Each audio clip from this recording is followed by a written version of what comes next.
1,25,000 litre fuel ছিল। ফলে এত অল্প সময়ের মধ্যে এত পরিমাণ ফুয়েল ডাম্প করা সম্ভব ছিল না। এই কারণে ক্র্যাশ ধরে যায় এবং ভীষণ জোরে ব্লাস্ট হয়। আর এই ফুয়েলের বার্নিং পয়েন্ট অনেক হাই ছিল, মানে ভেতরে যারা ছিল তাদের বাঁচার সম্ভাবনা একেবারে জিরো হয়েছে। ফ্লাইটে 242 জনের মধ্যে 241 জন সাথে সাথে মারা যান, যার মধ্যে 169 জন ভারতীয়। টিপ্পামাঝে রাখে হরিত মা রেখে এই ফ্লাইটে করেই লন্ডনে যাচ্ছিলেন বিশ্বাস কুমার রমেশ, যার সিট নাম্বার ছিল 11A। তাকে এই দুর্ঘটনা জায়গা থেকে হেঁটে বাইরে বেরিয়ে আসতে দেখা যায়। রমেশ জানায় সে এমার্জেন্সি গেটের পাশেই বসেছিল আর ক্র্যাশের মুহূর্তে সে লাফিয়ে বাইরে বেরিয়ে আসে।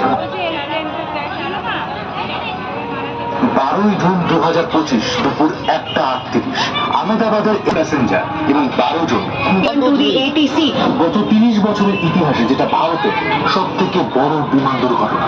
অথচ বোয়িং 787 মানে যে প্লেনের মডেলটা ক্র্যাশ করেছিল সেটাকে মনে করা হতো পৃথিবীর সব থেকে সুরক্ষিত প্যাসেঞ্জার প্লেন। আর জানলে আশ্চর্য হবেন, এই ফ্লাইটটা লন্ডনে যাওয়ার আগে যখন দিল্লি থেকে আহমেদাবাদ এসেছিল তখন এই প্লেনের ভিতরে বেশ কিছু টেকনিক্যাল ফল্ট সামনে এসেছিল।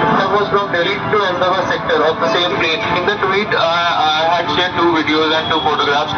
The compressor was either going